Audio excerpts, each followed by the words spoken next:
Hi, welcome back to 50 Shades of Blonde. I'm Missy Day, And Jill Branson. birthday girl, Jill Branson. Jill Branson, birthday.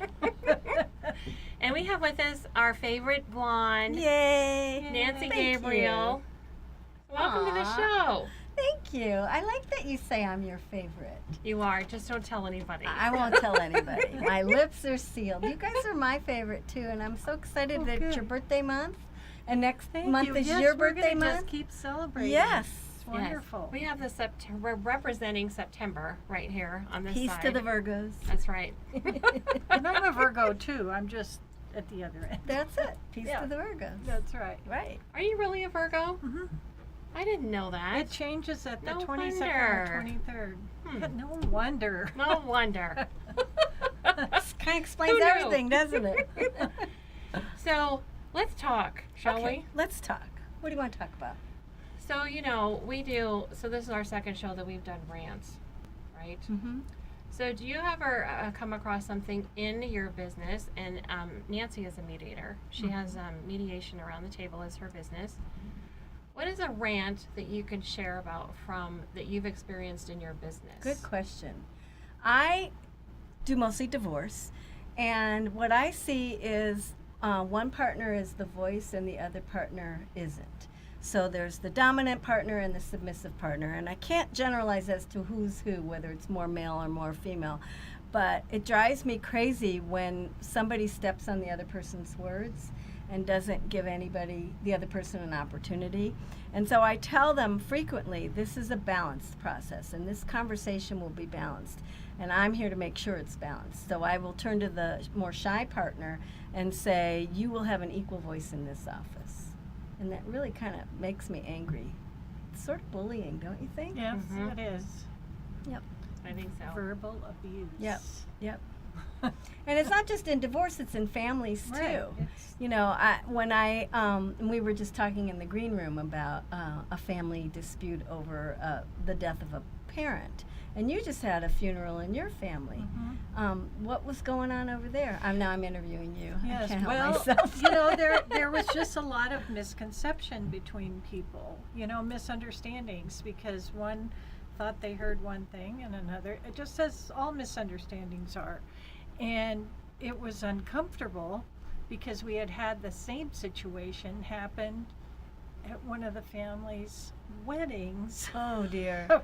Like, I don't know how many years So ago. it never got resolved. So I don't, well, no, this is a different thing, but it happened, well, let's just put it this way. One time it's a wedding, the next time it's a funeral.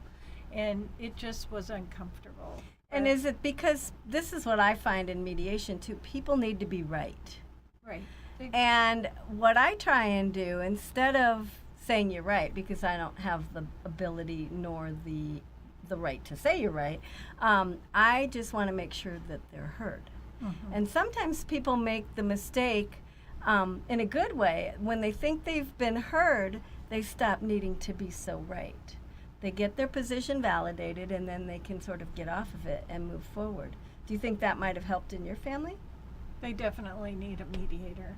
I have one niece who is, and I sent her a message. I said, I think we need to start paying you. Because she's always the trying The to peacemaker. calm the peacemaker. That's what we are. We're peacemakers. her thing. Yeah, yeah. But there are tricks. Shall I teach you one? Sure, Okay. teach me. If you see people that are arguing with each other at a family event like that, and maybe it's not your fight, but you're witness to it, Mhm. and you turn to your bossy brother-in-law and you repeat what he just said. So what I'm hearing you say is, and then he knows you heard him. Mhm. And then you turn to your submissive niece and her reaction, and then you say to her, so what you're saying is, and repeat what she said. And then all of a sudden, they both feel that they're being heard. You're not saying who's right or who's wrong, but you are validating that they each have an that opinion. that you heard them. Mm-hmm. Mm-hmm. Or, cool. and sometimes I've done this in divorces where I've said to the husband, let's say, what did she just say? And I'll make him repeat what she just said. Mm-hmm. If I think it's really significant, I'll say, would you mind saying it again? Twice.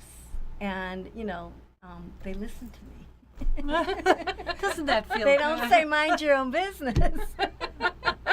It does. It feels good, but they know I'm there to help. Well, and my thing is that I have an issue with, after I keep hearing it for so long, it gets to me, and I just What? crack a, I You just explode? can't I explode. I can't handle it anymore because I keep hearing it and it's going on in the back, and then finally I just lose it and I have to say stop. Even if it's not about you per se? Yes Okay. and no. Part of it Yeah. isn't necessarily about me, but it's about family and Yeah. family members. And I write blogs about families, and in Yeah. fact, I wrote one right before Thanksgiving, and I called it Strategic Faking. It's on my website. You could, take a look at it. But it's about smiling and walking away. It's Mhm. about faking a distraction. Oh, I'll be right back, and you walk away. Or how about those Lakers or something like that, and deliberately, overtly changing the subject, because not only are you discouraging them from getting out of hand, but you're retraining your own brain at the same time. true. Yeah. It helps. And always with a smile.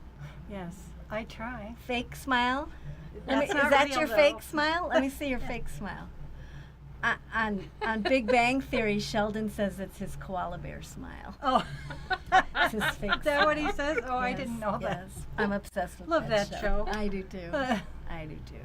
So were you able to say what you felt? I just basically I went in and I apologized for interrupting and doing some, I just said, look, I'm sorry. I said, and then I had a little recall about the fact that this very same thing happened at this. At the and wedding. I said, this is not the place to be having it, this argument. Mm-hmm. Good You for know? you. There's a time and a place. Yeah, Yeah. good for you. Absolutely. What about you? What do you rant about? What do I rant about? Mm-hmm. Well, I have I actually. heard some. I have actually a question. Yes, ma'am. So in coaching, you're listening to a lot of, for lack of a better word, problems or situations that need to be overcome or handled differently. Mm-hmm. What do you do when you're listening to that, like a majority of the day? How do you separate yourself from feeling completely drained or exhausted after you do your job? Well, wine helps. No, I am able to separate myself really easily because I know I'm helping. Mm-hmm. And I feel good about myself when I drive home at night. And then I cook myself dinner and, whatever, do things that take care of me. I thought your question was going to go in a different direction. I thought you were going to say, because this is something I encounter, when you make a suggestion to somebody and then they just say, no, that won't work. No, that won't work. Does that happen to you? Oh, yes. That's my pet peeve, probably. And what do you do about it? I will say, can we at least, discuss it first before you just dismiss the idea? Mm-hmm. Let's just chat about it and see what you think. Mm-hmm. Or break it down into little parts. So I understand that you think this part won't work, but would you be willing to try this part? Mm-hmm. Yeah. Because I get that all the time, oh no, he'll never do that. He'll never take the kids to soccer or whatever it is. And then I'll look at him and I just, sometimes silence is really powerful too. Mm-hmm. Because we're uncomfortable with silence as a society. Mm-hmm. And so if they're at an impasse or they're, really arguing with each other in my office, I'll just wait until they run out of steam and let some dead good air idea. happen. Mm-hmm. And then somebody will generally say something meaningful that's not so mean, Right. Silence. I bet you see a lot of stuff. I do. I do.